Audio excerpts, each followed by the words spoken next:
Hello, I am Arthi Venkatesh. I am working as assistant professor in civil engineering department. Now I am going to present topic on activated sludge process. Activated sludge process.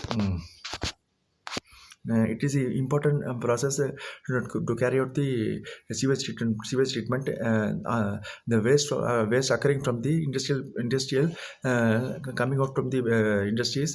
You have to collect the water and you have to we cannot directly dispose into the any land. So we have to treat the wastewater by using some treatment. The treatment is called activated sludge process. That is here activated sludge process is nothing but we have to carry the water and we have to pass the oxygen in the water to activate the biological process to implement the oxygen in the water, and the biological materials present in the water will be get activated like bacteria, viruses, as well as the protozoa. Then it will be get into the water, and it absorb the all particles which are easily degradable, and the microorganisms will be active, and it can be removed by using the chemicals. So here we are activating the microorganisms by passing the oxygen in the water. Key components of the process. Key components process includes aeration tank, aeration tank, aeration tank and aeration systems, and secondary clarifier tank, and return activated sludge, and waste activated sludge. Typical operational parameters include the hydraulic retention time.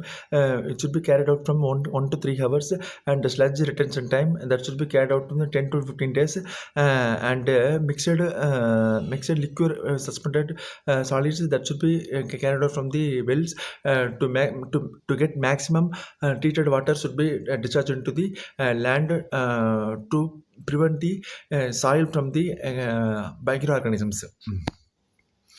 This is the process carried out in the activated sludge process. The water is carried out in the tank, and the oxygen is introduced in the tank to get the activation of microorganisms.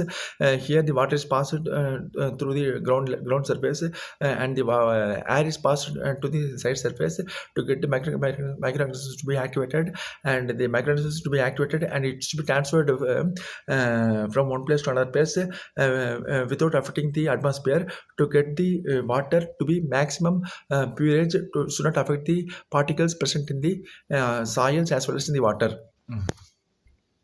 Common aeration methods: diffusion aeration, aerator, surface aerator, and flux oxygen aerator. A type of accelerator such process. The extended type of aeration methods. Type of active such process. It is extended aeration, intermediate aeration, and membrane aeration method. And here it is a picture shown the introduction of oxygen in the tank. So we introduce the oxygen in the tank, the bubbles should be created. The bubbles created shown that aeration is introduced in the water, so the microorganism present in the water gets activated, and it is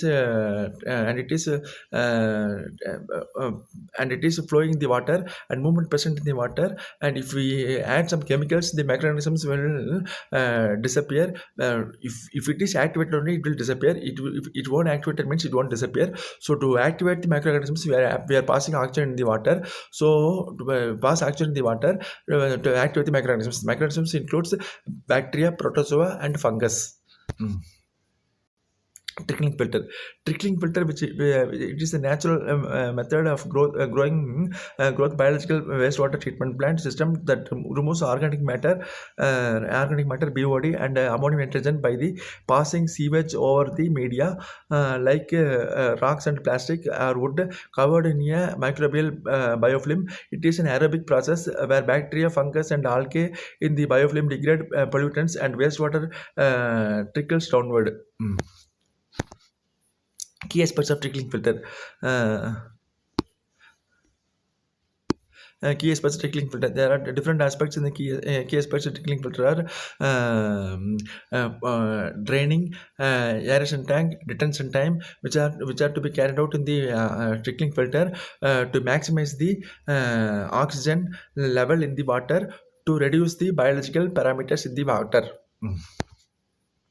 Types and performance of the trickling filter, that is standard trickling filter and high rate trickling filter and low rate trickling filter, which should be carried out in the water to improve the biological process in the water.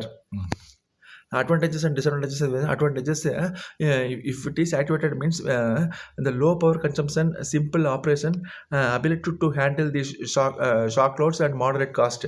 Disadvantages, lower removal efficiency compared to the activated sludge process, potential and order problems, and small and shell infestation which can clear the clogging.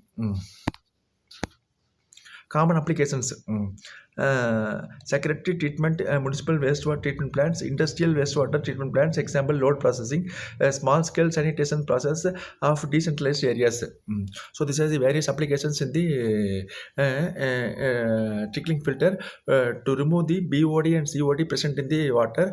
There are two types of oxygen present there. One is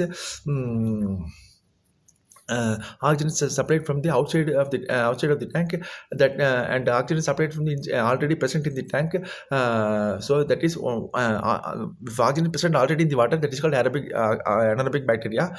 If oxygen is separate from the outside, is called aerobic bacteria. So it can be differentiated. So aerobic bacteria is more important than the anaerobic, because the air present in the water already makes the bacteria to be active. If it is present outside the water means it should not be active.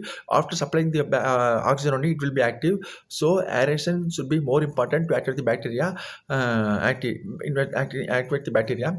So it will increase the POD and also the biological oxygen present in the water, and also chemical is added to remove the microorganisms present in the water. So we can remove the most number of the contaminants present in the water. So the water can be easily dischargeable into the land or a large number of water bodies to prevent the pollution in the atmosphere. Thank you. Thank you.